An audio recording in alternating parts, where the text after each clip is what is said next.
Okay, so let's jump right into this. Everyone's talking about it. Yeah. The Trump administration, Canada, the Arctic, 2025, a lot going on. You've seen those headlines, right? 25% tariffs, chatter about Canada becoming the, quote, 51st state, unquote. Today, we're going to go deeper. We're cutting through all that media noise and getting into the real, strategic picture. What's the actual geopolitical game here? You hit it right on the head. I think, a lot of folks are feeling a bit confused. Our mission in this deep dive is really to bring some clarity to the Trump administration's, let's call it, playbook when it comes to Canada and the Arctic. Yeah, good word for it. So how did we go about this? What's the basis for all this? So we've taken a pretty rigorous approach here. A full-blown geopolitical analysis. We use scenario planning, which is a really fascinating tool, by the way, and drew on a massive amount of research, over 40 sources in total. Wow, 40 sources. That's a lot of reading. It was. We looked at everything from leading think tanks like, the big names, Rand, Brookings, Carnegie, CSIS. Plus, we dug into academic research, official government documents, and even, went back to the foundational ideas of some real geopolitical heavyweights, guys like Kissinger, Brzezinski, the classic. Okay, so we're not just, armchair quarterbacks here. This is serious stuff. Exactly. And it's all detailed in our study method document if anyone wants to dig deeper. All right, so let's start with the heart of it, right? Yeah. America first. It's a big phrase.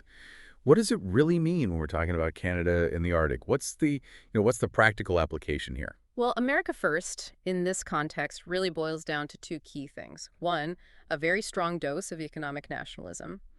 And two, this very hard-nosed, realist view of how the world works. Okay, so break that down for me. Well, Economic nationalism, realist view, what does that look like in action? sure. So economic nationalism, it's all about putting American economic interests first, above all else.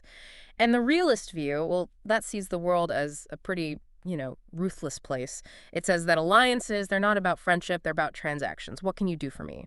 And the U.S., they're focused on maximizing their own power, economic and military, in this kind of, dog-eat-dog world. Okay, I'm starting to see the picture here. So let's bring in some specifics, right? We've got this 25% tariff on Canadian goods back in 2025. I mean, huge news at the time. Absolutely. And it really shook things up. Yeah, it did.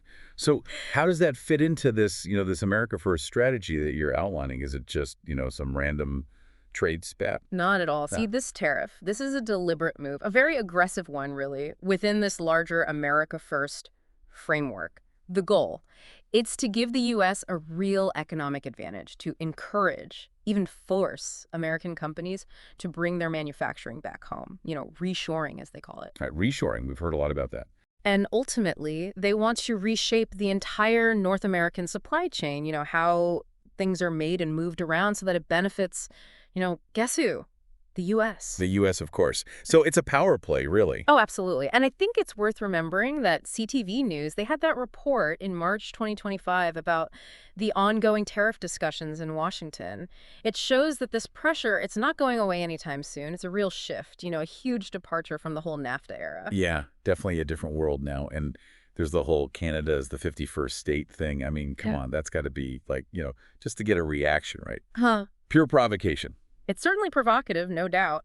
But remember, this was happening right around the time the Trump administration was very publicly, expressing their interest in buying Greenland. Oh, right. Greenland. Yeah, that was another big story. Huge story. And when you put those two things together, you start to see a pattern emerging. Okay, I'm listening. So what's the connection between, talking about annexing Canada, even if it's just talk, and wanting to buy Greenland? It's all about control. Control of strategically vital territory that's rich in resources, especially in the Arctic. And by doing this, by making these moves, they're aiming to establish a really dominant American presence in the Arctic. It's about getting ahead of the game, outmaneuvering Russia and China in this increasingly important, global arena. So it's about playing this big geopolitical chess game, right? And you mentioned Kissinger and Brzezinski earlier. How do their ideas, from way back when, how do they play into all of this? Well, it's actually fascinating how much the administration's actions align with some of these core realist ideas. Kissinger, he was all about the balance of power, right? Yeah. And that's what we're seeing here, this real drive to consolidate U.S. power within North America. Right, solidify their own backyard. Exactly. And then Brzezinski, he had this concept of geostrategic control.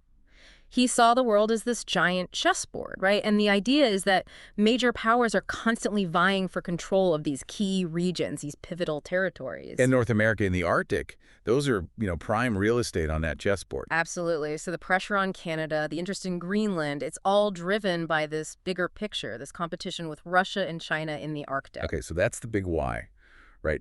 But here's what I don't get. It seems kind of counterintuitive, right? You're facing off against these major global rivals, Russia and China, and you're putting the squeeze on an ally, Canada. I mean, doesn't that just weaken you overall? That's where the hard-nosed realist thinking really comes into play. The administration, they believe that a more aligned, maybe even a more compliant Canada actually strengthens the entire continent. No vulnerabilities up north, a united front. So it's like, we're doing this for your own good kind of thing. In a way, yeah. I mean, from their perspective, it's about eliminating any potential weaknesses so that they can focus on these bigger global rivalries. And the ultimate goal, it's clear, they want the Arctic to be a U.S.-dominated space, a place where they can project power, control resources, and, prevent anyone else, especially Russia or China, from getting a foothold. So Canada's just caught in the middle of this bigger power struggle. That's one way to look at it. And our analysis actually went a step further. We looked at potential future scenarios, Right. how this whole thing might play out. Okay, so give me the rundown. What are the possibilities here? We outlined three main scenarios. The worst case, we called it cold neighbors. That's a pretty bleak picture. You're talking about prolonged economic hostility, tariffs just keep escalating, diplomatic relations break down, security cooperation falls apart. You could even see political instability in Canada and, real erosion of their sovereignty. Yikes, that's a scary thought. It is.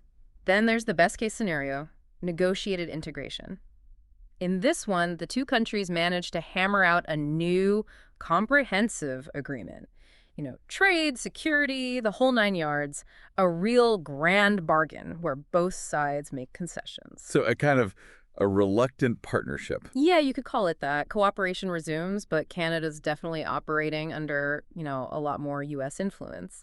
And then there's the wild card. We called it political annexation or complete rupture. Okay, that sounds dramatic. It is. This one's all about escalation. Annexation rhetoric gets even louder, diplomatic crises erupt, regional instability, maybe even global economic fallout. You could even see Canada, completely realigning itself, turning away from the U.S. and finding new partners on the world stage. Wow, okay, so a lot of different ways this could go. And there's one more thing I wanted to ask about, something that's, always kind of puzzled me. Why does the Trump administration, they clearly see Russia as a major rival in the Arctic, but they still seem to, have this weirdly friendly tone towards Putin? It's a good question.